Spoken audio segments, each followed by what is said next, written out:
Thank you, Binghai, for the introduction. I would like to first acknowledge Mesha and Binghai for inviting me. Okay, it's recorded.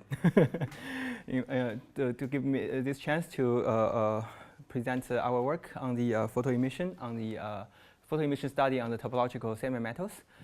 My name is Zhongkai. I came from ShanghaiTech University. In case you don't know this university, I guess most of you don't. If time allows, I will give a very brief introduction to the university at the end of the talk. So all the work has been done, presented here has been done by the ARPES team, which has three branch. It's the Oxford branch, led by our big boss, Yulin Chen, and his students. And Tsinghua University's Le Xianyang and the students there, and also ShanghaiTech, it's me, and also the postdoc and students here. So we built a very hardworking team and taking beam time in all the synchrotron facilities around the world. And now we are building up our own synchrotron beamline and also a lab-based photoemission system. I would also thank our collaborators on the theory experiments and beamlines, beamtime supports. They come in the United States, China, Japan, and also on the land of Europe. We would like our special thanks to Claudia and Binghai for their support and also the push during the discovery of the Weyl topological Weyl semimetal, which you know the competition is really fierce last year. So here's the outline of the talk. First, I would use the electronic structure of the TI, topological insulator, as an example to explain the basic working principle and subtleties of the angular resolved photoemission. That's our tool. And then I will use the tool to present the results on the photoemission study on the electronic structure of the Dirac or Weyl semimetals. Then at the end of the talk, I will just give an outlook perspective on the development of the technique, which involves the multidimensional ARPES techniques. So the theme of this talk is on the topological quantum materials. So for this class is now a very big material class now. Starting from 80s, there is a quantum Hall insulator, and then 20, 30 years later, it's a quantum spin Hall insulator, and 3D version is a topological insulator. And then soon after that, quickly come the topological semimetal. So these materials form the family which is different from the original materials, which is characterized by the spontaneous breaking of symmetry. These materials are characterized by a so-called topological invariant, which involves the calculation over the whole band structure. So it's a collective behavior of the electrons. So the topological invariance makes these materials like topologically distinct from the other materials. Like the first Chen number defined in the topological quantum Hall insulator, or Z2 invariant for the topological insulator, or quantum spin Hall insulator.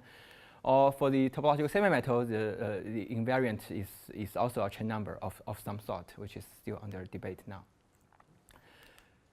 So why these materials are topological? Because the existence of this topological invariant, they are completely distinct from materials with trivial this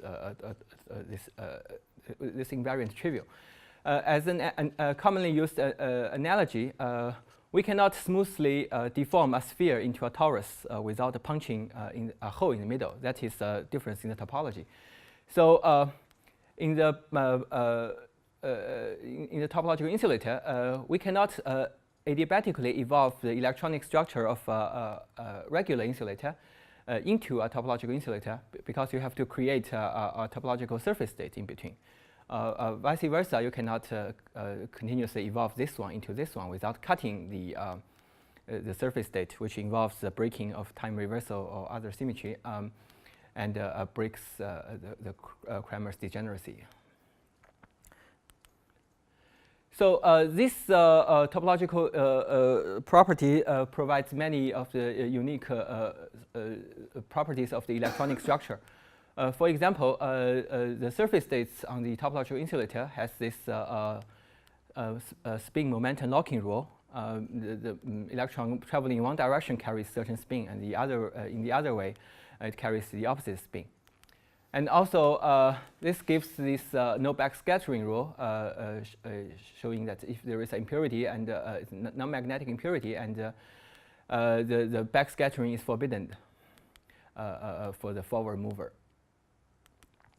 So also, this topological surface states is robust against the perturbation, which makes it completely different from the other regular surface states in other insulators. Like they are vulnerable under perturbation, but this one is robust. You can shift it, but you need to break some symmetry in order to kill it. So these certain properties of the electrons in topological insulators gives many application potentials to this material class. But this suppression of the backscattering indicates that the electrons traveling in the topological insulator has very low dissipation, which makes it promising material candidate for high-density integrated circuits and more efficient electronics. And the spin momentum locking rule indicates we can manipulate the spin by the electric field instead of magnetic field. So that gives promising, makes this material promising for the spintronic applications. It also has application potentials for thermoelectric devices, catalysts, or even quantum computation. So given these fascinating properties, the next task is how to identify our topological insulators. So from the band structure point of view, we know the topological insulator has a characteristic band structure, which the bulk bands forms a band gap. And there is a surface state sitting in between the band gap. This characteristic electronic band structure makes the topological insulator different from a regular conductor or regular insulator. Looks like this. So now we need to directly see the electronic structure in order to identify a topological insulator. The tool we use to study the electronic structure, which is a Dirac tool, is the angle-resolved photoemission spectroscopy, known as ARPES. Just like a microscope is a real space imaging tool, the ARPES is the microscope in the momentum space. So it directly images the K versus E energy dispersion, the electronic structure. So it works under the principle of photoemission. The photons kick electron out. So during this photoemission process, the energy and momentum is conserved, so that by analyzing the electrons in the vacuum, we can reconstruct the energy and momentum of the electrons inside the solid. In that, so that we could reconstruct the electronic structure of the solid. So the energy and parallel momentum is conserved during this photoemission process. However, for the perpendicular momentum, it's not conserved. We have to analyze the perpendicular momentum with the assumption of the there is a parameter called inner potential, which describes the surface potential happen during the photoemission process. With the assumption of this parameter, we are able to calculate the vertical momentum through these formulas. So practically, to probe electrons with different kz value, we have to change photon energies. So this explains why a synchrotron facility is very necessary for the photoemission studies. So with the capability of identifying the dispersion along the kz momentum, we are able to discriminate the electronic states to tell whether they are from the bulk or surface. As we know, the electrons with bulk origin usually have the dispersion of all the three momentums, kx, ky, and kz.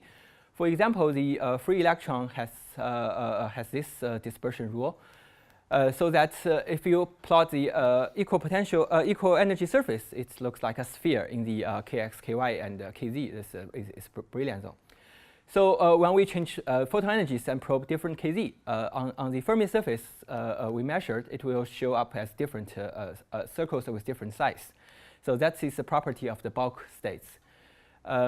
In contrast, if we are probing electronic states on the surface, because when the electron is confined on the surface, the kz momentum is not a good quantum number, so it does not have kz dependence. So the constant energy contour looks like this. It's a cylinder. When we change photon energy and probe different kz, we will always get the same cut. It's a circle of same size. So this discriminates a 3D Fermi surface and a 2D Fermi surface. So here's the movie I show when modern ARPES is at work. So we have this manipulator which holding the sample here. The beam comes from here, and electrons getting emitted here and collected by the analyzers outside the screen. And let me show you.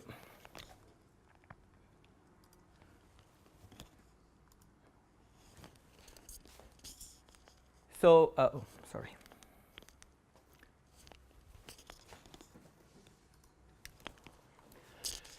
So the analyzer works as a 2D analyzer. Just collects all the electrons with certain range of energy and all the solid angle along one direction. To collect the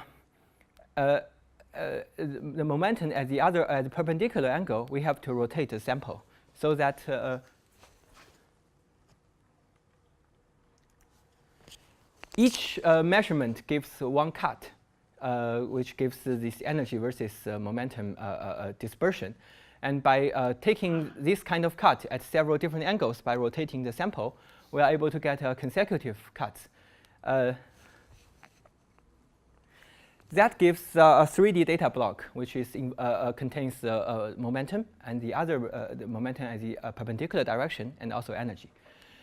So this data block would give us two kinds of data. One is the energy versus momentum, which is the cut, which essentially is a dispersion, energy versus momentum dispersion.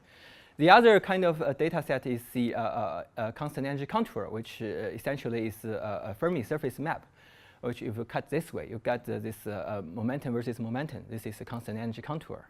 If you cut at the Fermi energy, that it gives a Fermi surface. Alternatively, instead of rotating the sample, we could do a more complicated approach, which is rotating the analyzer. So this is much complicated because this whole thing is in vacuum, so all the vacuum sealing should be a big headache. But this gives the advantage of keeps the beam spot on the same position of the sample, so that when you measure at different angle, you don't need to rotate the sample, and you do not lose the beam spot.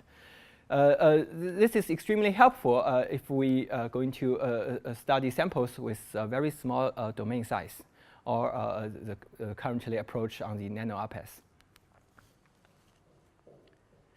So here is the a picture of the actual ARPES setup, which is in the beamline IO5 of diamond light source. It's in UK, and we take lots of data there.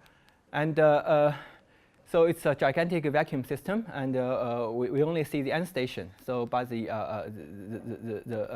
upstream, the beamline branch is still hidden underneath the wall.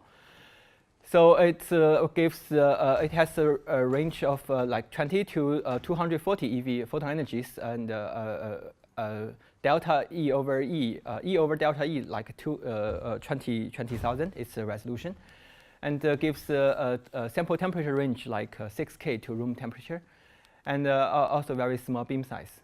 This setup allows samples with single crystals by in situ cleaving methods, or thin films with in situ MB growth, or ex situ films with sample preparation techniques like annealing or sputtering. So it can do many things. So with this tool, we demonstrate our study on the topological insulator, this bismuth telluride. So this is the constant the energy versus angle cuts we obtained on the bismuth telluride. We can identify several parts, like this part, and this is this part, and also this linear dispersion. So by changing the photon energies, we see the inner part changes shape, while this the shape corresponds to the outer part stays all the same. So gives our understanding of the KZ evolution of the bulk and surface states. We can claim that this inner part is a bulk conduction band, and the outer part is surface states, the topological surface states, and also this part is bulk valence band.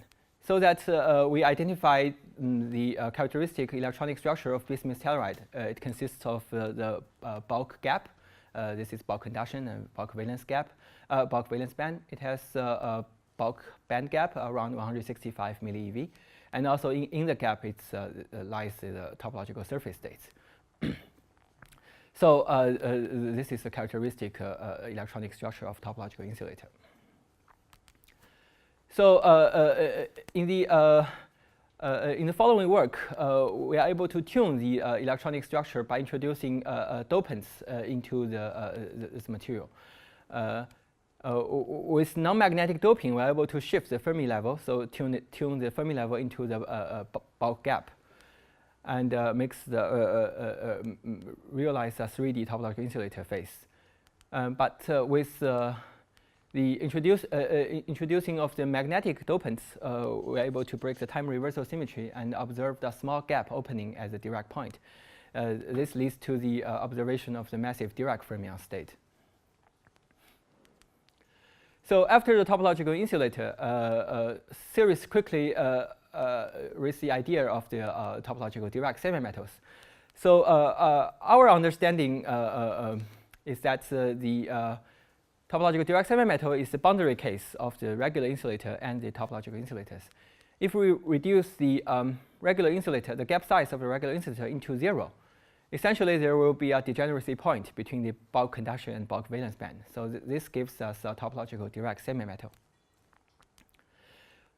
But this single point degeneracy is very hard to achieve. There are two methods. One is through careful tuning of one normal insulator, and let the band inversion just takes place at this point. So there is a band degeneracy here. But this requires fine-tuning of the chemical composition and sensitive to all the temperature, pressure, and other exterior conditions. The more robust way is to introduce this intrinsic topological Dirac semimetal, which first involves band inversion of some magnitude, and just like a topological insulator case. But if the system has some symmetry, so that these bands get inverted, have different orbitals, so that they are orthogonal to each other. So the symmetry will protect the degeneracy at certain points. So this is a case different from the topological insulators, where the bands are not orthogonal to each other, so that any perturbation will open up a gap, which is a band gap, inversion band gap. But in a topological Dirac semimetal case, the crystal symmetry protects the degeneracy, because the orthogonality of these bands gets inverted. So here I show the detailed band evolution of a comparison between the topological insulator bismuth selenide and sodium bismuth. So for the topological insulator bismuth selenide, the band inversion takes place between the bismuth p and the selenium s p orbitals. So after this orbital hybridization, chemical bonding, crystal field splitting, and spin-orbit coupling, and these bands get inverted are the this p1 plus this orbital, and selenium orbital like is here. These two band orbitals have same JZ, so they are not orthogonal to each other. So the perturbation will open up inverted band gap. In contrast, for the 3D topological Dirac semimetal sodium bismuth, the band inversion takes place between the sodium S and bismuth P orbitals. So after all these processes again, the band inversion takes place, and these bands get inverted have different JZ. So they are orthogonal to each other. In that case, the crystal symmetry will protect the degeneracy at this point, so that it forms a Dirac semimetal. So this band degeneracy will bring interesting properties to the electronic structure. As we know, if we go take a closer inspection on these 3D Dirac points, we know the electrons will show linear dispersions close to the degeneracy point. This gives the 3D Dirac fermions, which is the important concept in the topological Dirac semimetals. As we know, for the Dirac fermion systems, 1D Dirac fermion is observed in quantum spin Hall insulator on the edge state. And 2D Dirac fermion is observed in graphene, or the surface state of the 3D topological insulator. But for the 3D Dirac fermion, it's the first time being predicted and observed in any material system. So here we present our photoemission study on the 3D topological Dirac semimetal candidate, sodium bismuth. This is a sodium bismuth crystal structure, and this is a layered compound, and has hexagonal brilliant zone. And the calculation predicted the 3D Dirac points is lies in the proximity of the gamma point. There are two of the Dirac points here and here. This is in the 3D brilliant zone. So as we do the photoemission on this material, and this gives the constant energy contour at Fermi level. It's a Fermi surface. It's the K parallel versus KZ. So our scan maps brilliant zone, the Fermi surface across several brilliant zones, and we discovered that this intensity close to the gamma point. This represents these 3D Dirac points. Now we have to confirm that the dispersion around these 3D Dirac points are linear along all momentum directions, showing that these fermions close to these points are Dirac fermions.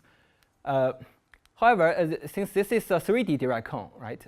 So it's if we consider its parameters is kx, ky, kz, and energy, so it's a four-dimensional object. So to confirm it's a 3D Dirac cone, we have to do the projection into the 3D space.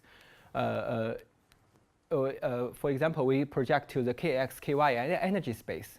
That gives us a Dirac cone in the kx, ky, and energy space.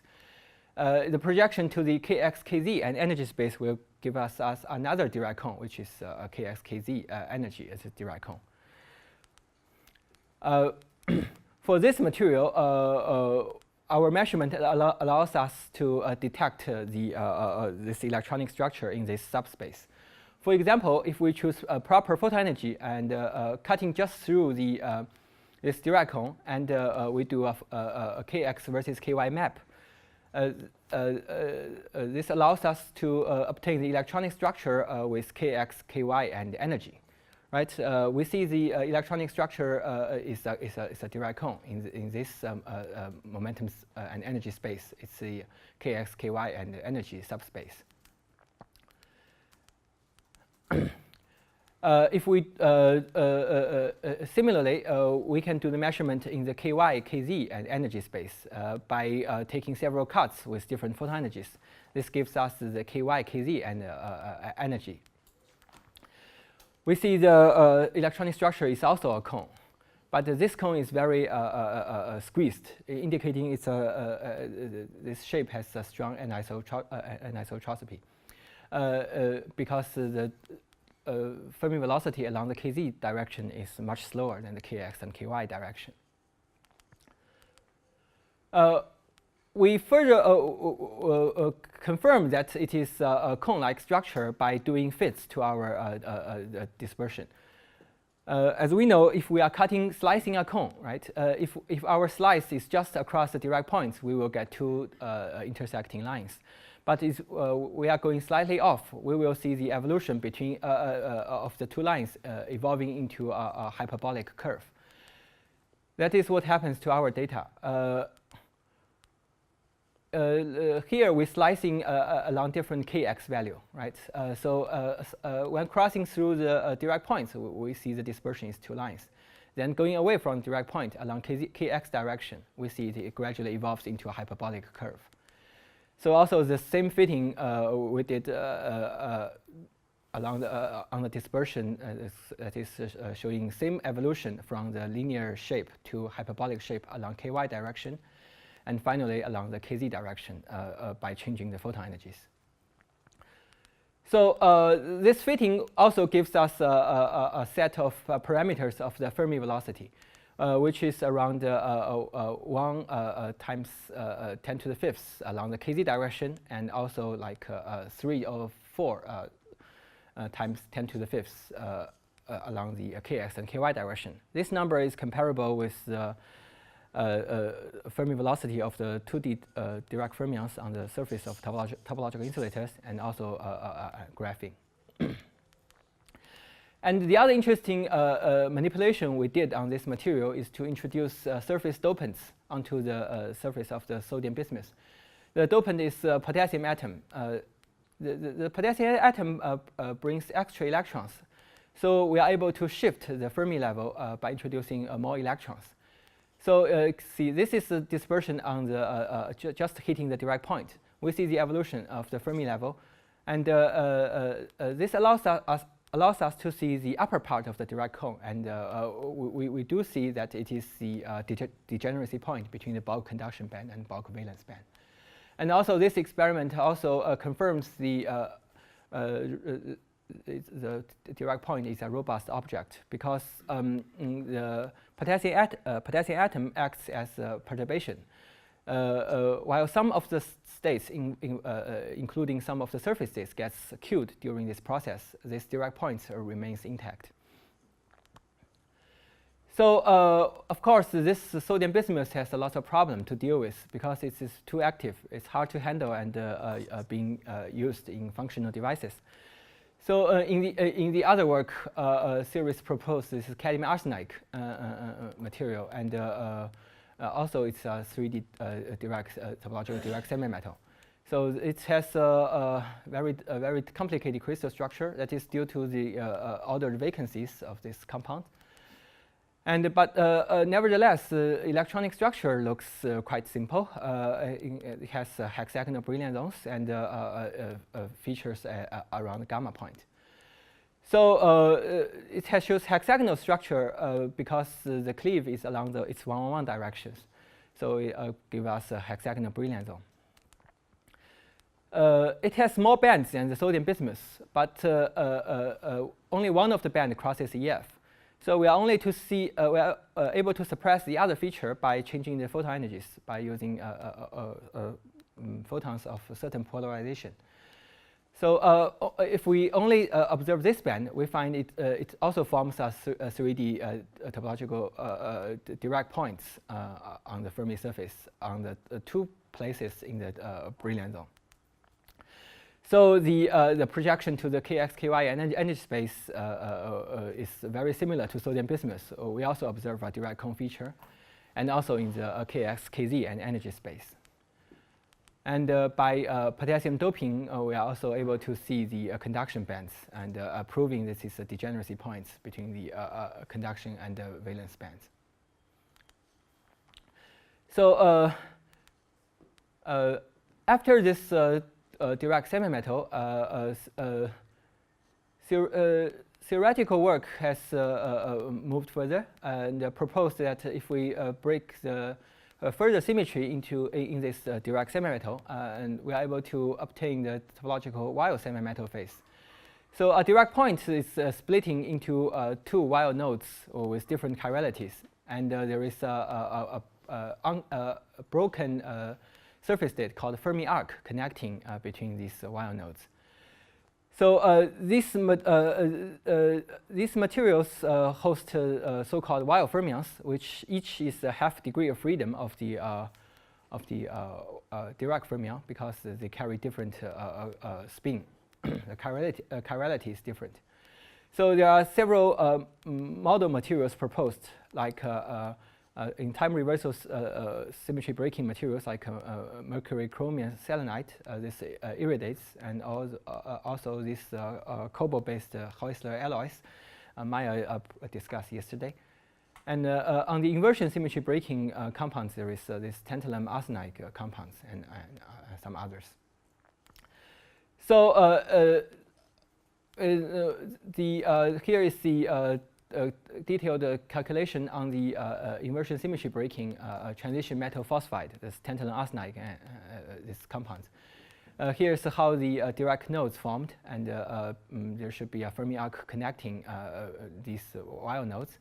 And this is a crystal structure, which also is layered. And here are the possible cleaving positions. And the theoretical calculation proposed that there are 24 Weyl nodes, 12 pairs appearing in the whole Brillouin zone. And they appear at different Kz numbers. So when you project, you will only see two kinds of Weyl nodes. One is close to the Brillouin zone boundary, one is closer to the zone center. So given this complicated band structure, ARPES is the most straightforward way to proving this certain Weyl physics. So within 1 year, so you see this long list of papers that are just all the ARPES work done on these material compounds. So here we just show the result from our research group and prove how we confirm all these non-trivial features, including these Weyl nodes and the Fermi arcs and also Weyl fermions. So this is a Fermi surface on the tantalum arsenide. Because certain cleave will break the C4 symmetry, so the x and y direction is different. So this is the Fermi surface we obtained close to the x point, this point. We see it has a complicated texture and forming a cross.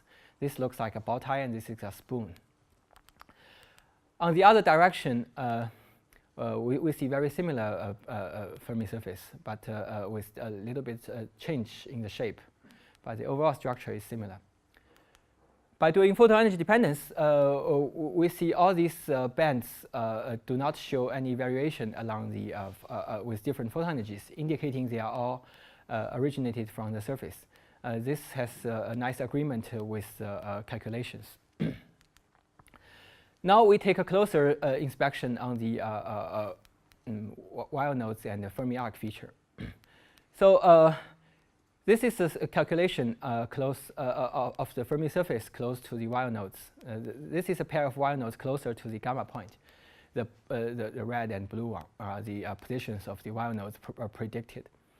So we can see that above this line, the momentum space above this line, there are 3 pieces of Fermi surfaces, like 1, 2, 3, labeled here. And below these Weyl nodes, there are only 2 pieces left. So this indicates that one piece of Fermi surface should be disappeared after crossing these Weyl nodes. So this is the typical feature of the Fermi arc. So by comparing with the theory, we conclude the outermost one, the green one, should be the feature of the Fermi arc. There is another criteria we can use to judge whether we have cut through, we have a Fermi arc on the Fermi surface. That is to pick up if we pick up a random loop in the Fermi surface. If it's cut through closed Fermi surfaces, we will always get an even number of crossings. But if we cut through open Fermi surface, like Fermi arcs, we will get an odd number of Fermi level crossings.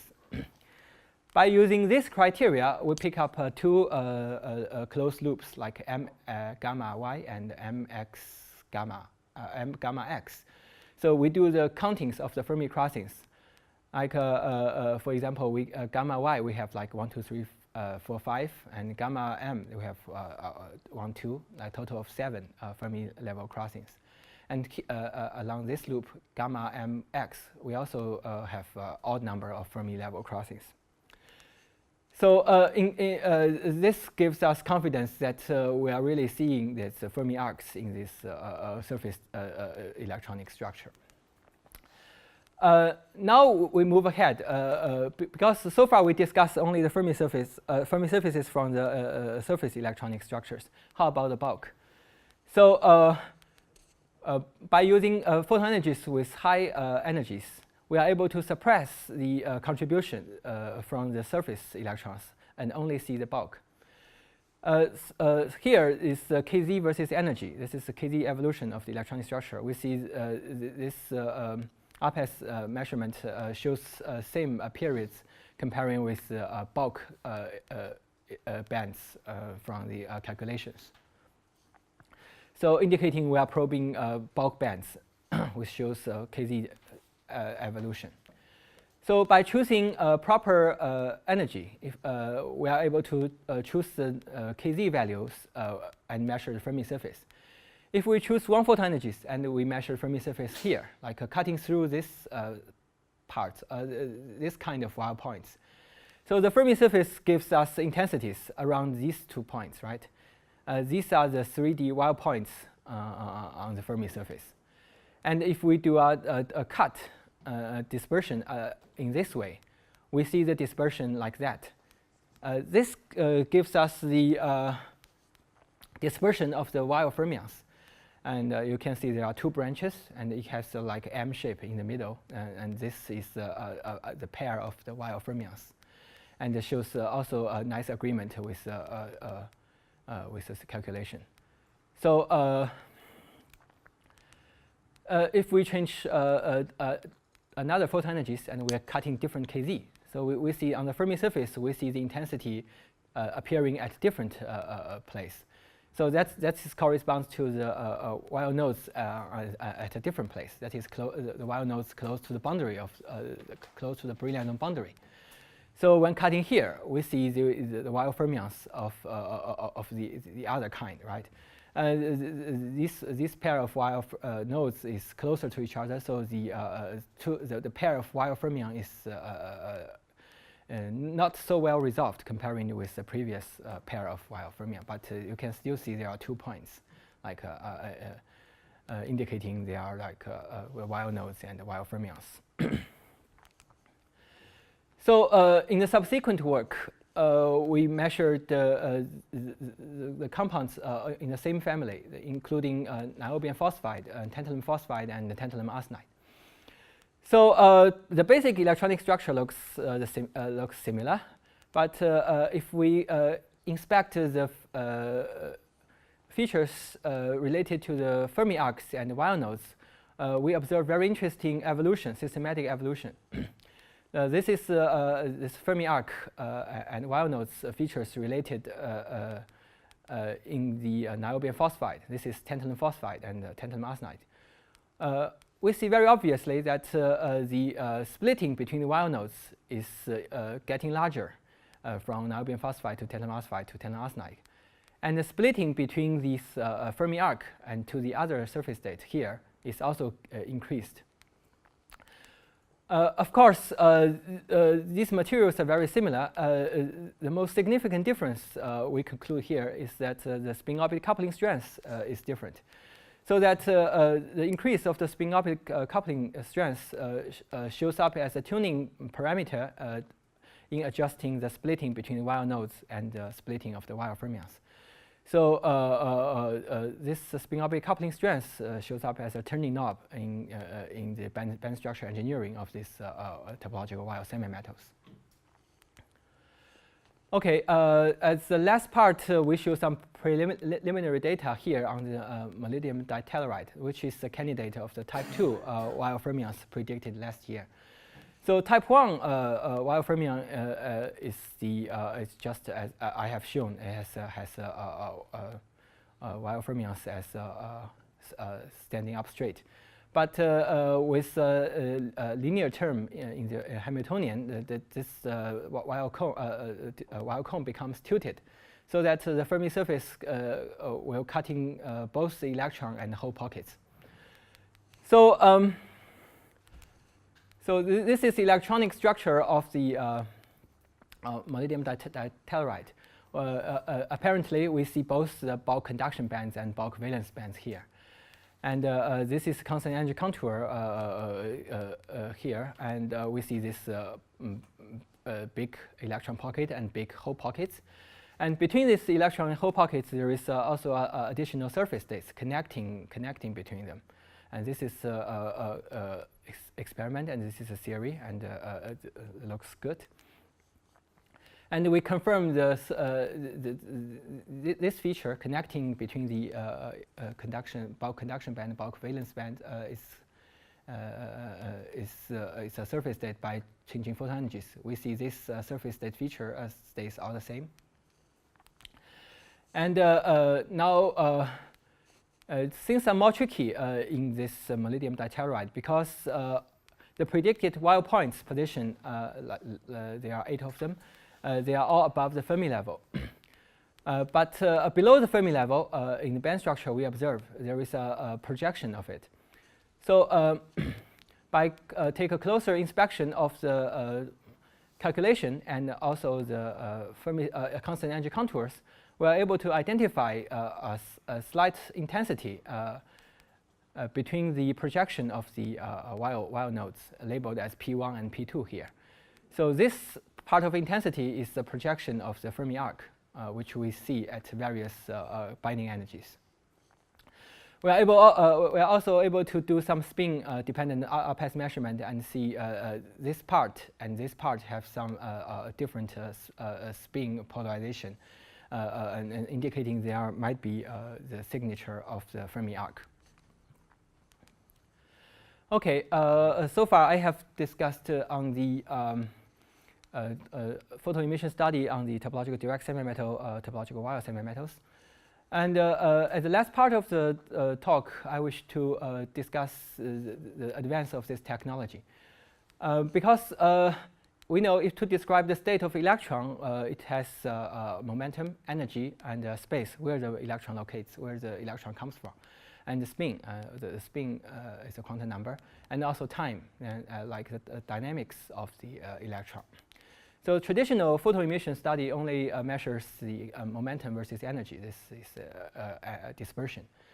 So with the new technology that has been built in many places over the world, there has been a spatial resolved ARPES to measure the local information of the electrons.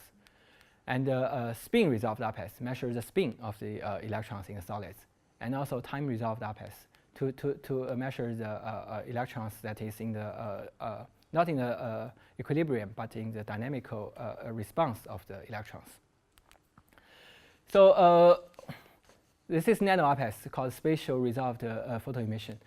This is done by focusing the beam down to like a sub-micron range, so that the beam is focused to 1 micron. And photoemission takes place within area of 1 micron, so that we can study the samples less than 1 micron size. This allows us to study the many samples we can never measure with traditional ARPES technique, like exfoliated films, like the low-dimensional topological states on the edge, or grain boundaries, things like that. So this is the work we demonstrated on the exfoliated MOS2 films. So after exfoliating, we are able to create the films with different thicknesses. By moving the beam to different thicknesses, like for here, it's monolayer. We see the electronic structure of monolayer MOS2. So this is to move to here, we see 2 layers. The band structure is different because there is a direct to indirect band gap transition. And also this is 3 layers. It's also different because the band top changes position. So this is NanoARPES. Also for spin resolved ARPES, this technique has been greatly boosted by the research on the topological material, because many of the states in the topological materials have chirality or helicity. The spin is something critical to watch. So this is 209 work. The spin texture on the bismuth telluride. This is done with the 0D MoTe detector. So each time the measurement is done on electrons with certain energy and certain momentum. So this is a point-by-point measurement. Each point takes several minutes. Then this line already is a few hours to 1 or 2 days. Then this technology gets improved a lot. Like in this year, so there are several multi-channel spin detection come in operation. So now the spin detection takes like in 2 dimensions. So you can take a cut, energy versus energy cut, or this is momentum versus momentum cut, Fermi surface map. You can measure the spin texture of this cut at the same time. So this efficiency increase is like more than 10,000 times. And finally, this is a time-resolved photo emission. So this is a pump and probe measurement. You excite the electrons by IR light, usually it's a laser beam, IR laser beam, and you thermally excite the electrons. And very quickly, you let in a UV beam and do the photo emission. So as the adjustment, as the time delay between the pump and probe is adjustable, you can see how the system, the electronic structure in the system evolves. So this is 2 interesting examples on the topological insulator bismuth selenide. This is a time-resolved measurement. So at time 0, the photo emission sees a quick population of the electrons. So this is conduction. This is conduction. This is conduction. This is valence. At time 0, you quickly see the population of the electrons to here. And when time with time, these hot electrons gradually depopulates these conduction bands via scattering mechanisms. It is interesting to see from this data that if your temporary Fermi level is here, from to here, this depopulation is very fast. But the Fermi level from here to here, it's a very slow process because the surface electron has very limited scattering mechanisms. And this is the other sample of bismuth selenide. It shows that if your pump is strong enough, it does not thermally populates the electrons, but also it creates new quantum states. This is called floquant surface states because the light is you can see as a periodic perturbation, and if it's strong enough, it will have interaction with block states of the surface. So it creates new quantum states, creating these side bands. So this demonstrates well, as a time domain, it could be very fascinating to observe the many dynamic process. Okay, with that, I should conclude the talk. And finally, yeah, this is ShanghaiTech University I currently work with. For those of you who are interested in visiting, it is located in Pudong district of Shanghai. It's 30 minutes from the international airport, very close by.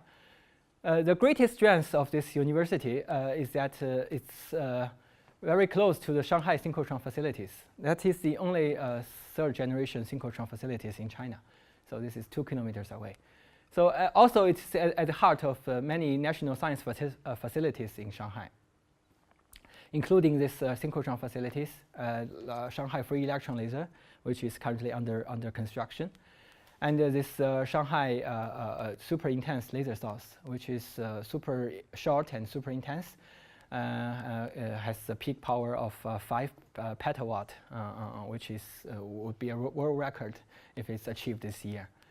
And also there is Advanced Research Institute and also National Center for Protein Science. So many big national science facilities have been constructed close by. So also the university is a very new university. It is founded by the Shanghai government and Chinese Academy of Science in 3 years ago. And it's designed to be a very small scale and research-oriented university. Okay. Okay, then this is the campus. It's a brand new, and we are moving in this summer. So welcome to Shanghai to take a look. Thank you.